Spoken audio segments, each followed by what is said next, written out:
Hello everyone, welcome to the Weekly Rewind presented by Attractions Magazine. This is for Monday, February 23rd, 2015. I'm your host, Banks Lee. We're going to take a look back at the past 7 days of photos and posts from our Twitter account at Attractions. So let's get started on February 16th. You can see this photo right here. Quite the busy day over at Universal Orlando. This is the crowd trying to get through security to get over into the City Walk area. Very busy. They implemented a no water bottle policy, I believe, on this day. Only lasted for a couple of days, but it still made the lines back up for people who had to get rid of their bottles. Quite a bit of a mess, but I think after a couple hours, the crowds were a bit down.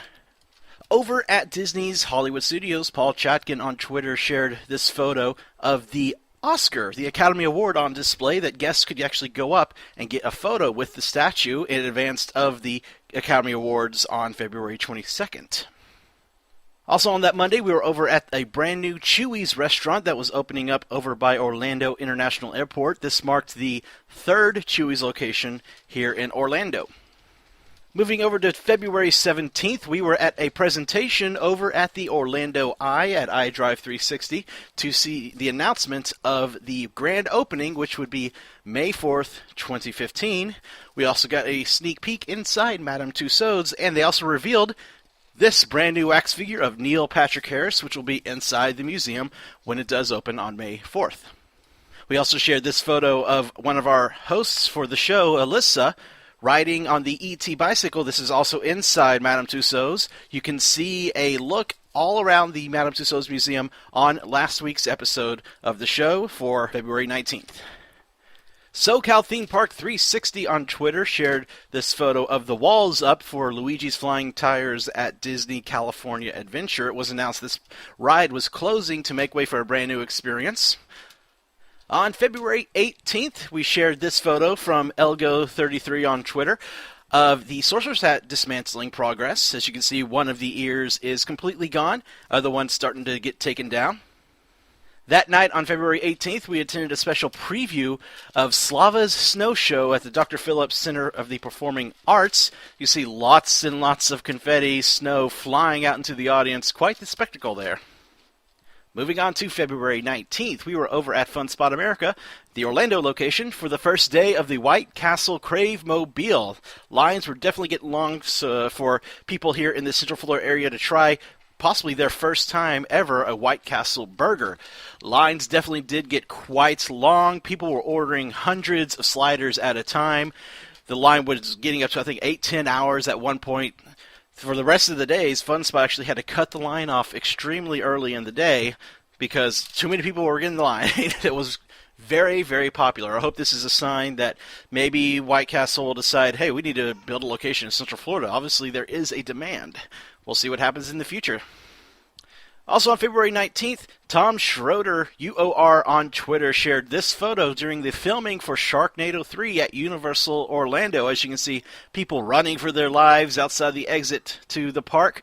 Most likely the Sharknado is hitting the park at this time in the movie. Don't know, filming's still going on until the 24th of this week, and we hope to see how much of Universal shows up in the final film when it is released on Sci-Fi in July. On to February 20th, the Frozen 5K happened at Disney that morning. There's a photo of Anna, Elsa, and Kristoff. As you can see, Elsa in her winter wear. I guess the cold does bother her anyway. I know, that was a lame joke. Anyway, it was quite the Frozen 5K that morning. It got down into the 32, around freezing temperatures. It was very cold. As you see, a lot of people huddled around these heating lamps here. Kind of the story of the race, but lots of runners accomplished it, got through it, and congrats to every runner that did the 5K, the 10K, and the half marathon this past weekend. Also on February 20th, we got to talk to two members of the Disney Parks Moms panel at Epcot. You can look for that interview in a future episode of the show. BioReconstruct on Twitter shared this photo of the moon with Venus and Mars visible right behind the Chinese Theater at Disney's Hollywood Studios. Quite a cool sight there. He also shared this photo of the Sorcerer's Hat dismantling. As you see, the other ear is now gone, and now it is just the one ring. February 21st, Fun Spot America shared this photo. Like I said, the line was getting so long, they had to cut the line early. And so here's what it looked like, 10-hour wait for the White Castle Cravemobile. Insane. I didn't get a chance to go try any myself, but like I was speculating, hopefully this is a sign. Maybe White Castle will open a location in Central Florida. Obviously, there is a demand. February 21st, we were over at Universal Orlando covering Mardi Gras.